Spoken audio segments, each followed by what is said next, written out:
Bollywood star heroine Alia Bhatt student of the year సినిమాతో మంచి గుర్తింపు తెచ్చుకుంది. ఈ సినిమా తర్వాత వరుస ఆఫర్లు అందుకుని బ్యాక్ టు బ్యాక్ చిత్రాలతో ప్రేక్షకులను అలరించింది. తన అందం, అభినయం, నటనతో సినీ ప్రియులను మంత్రముగ్ధులను చేసింది. ఎన్నో హిట్ సినిమాల్లో నటించిన ఆమె ఎంతో మంది అభిమానులను దక్కించుకుంది. బాలీవుడ్ స్టార్స్ సరసన నటించి మెప్పించింది. ఇక తెలుగులో Oscar winning movie triple R చిత్రంలో సీతగా నటించి మెస్మరైజ్ చేసింది. ఒక్క మూవీతోనే తెలుగు ప్రేక్షకుల మనసులను గెలుచుకుంది. ఇక కెరియర్ పీక్స్ లో ఉండగానే రణబీర్ కపూర్ను ప్రేమించి పెళ్లి చేసుకుంది. వీరికి రాహా అనే కూతురు కూడా ఉంది. అయితే కూతురు పుట్టాక ఆలియా కొద్ది రోజులు సినిమాలకు దూరమైన విషయం తెలిసింది. మళ్ళీ రాఖీ ఔర్ రాణికి ప్రేమ్ కహానీ చిత్రంలో రీ ఎంట్రీ ఇచ్చింది. ఇక గత ఏడాది యాక్షన్ థ్రిల్లర్ జిగ్రా ప్రేక్షకుల ముందుకు వచ్చింది.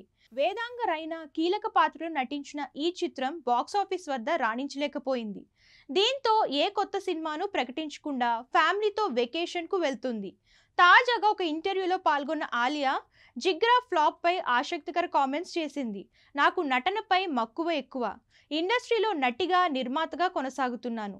అయితే నా వర్క్కు సంబంధించిన నాకు ఎన్నో కలలు ఉన్నాయి. వాటి కోసం మరింత కష్టపడుతున్నాను. అందుకే సినిమా ఫలితాలను పట్టించుకోవడం లేదు. అవి నన్ను ప్రభావితం చేయవు. వాటి కారణంగా ఆనందంగా లేనని అనుకోను. గత ఏడాది నేను నటించిన జిగ్రా అనుకున్న స్థాయిలో ఆదరణ పొందలేదు. అది నా డ్రీమ్ ప్రాజెక్ట్ అని కొత్తగా ప్రయత్నించాను. అయినా లాభం లేకుండా పోయింది. కానీ దాని ఫలితాన్ని చూసి నేను నిరాశపడలేదు. మరింత ఉత్సాహంగా ముందుకు కొనసాగుతున్నాను. ఈ రంగంలో అలాంటివి కామన్ కాబట్టి వాటిని పట్టించుకోకుండా ఉండడమే మంచిది అని చెప్పుకొచ్చింది.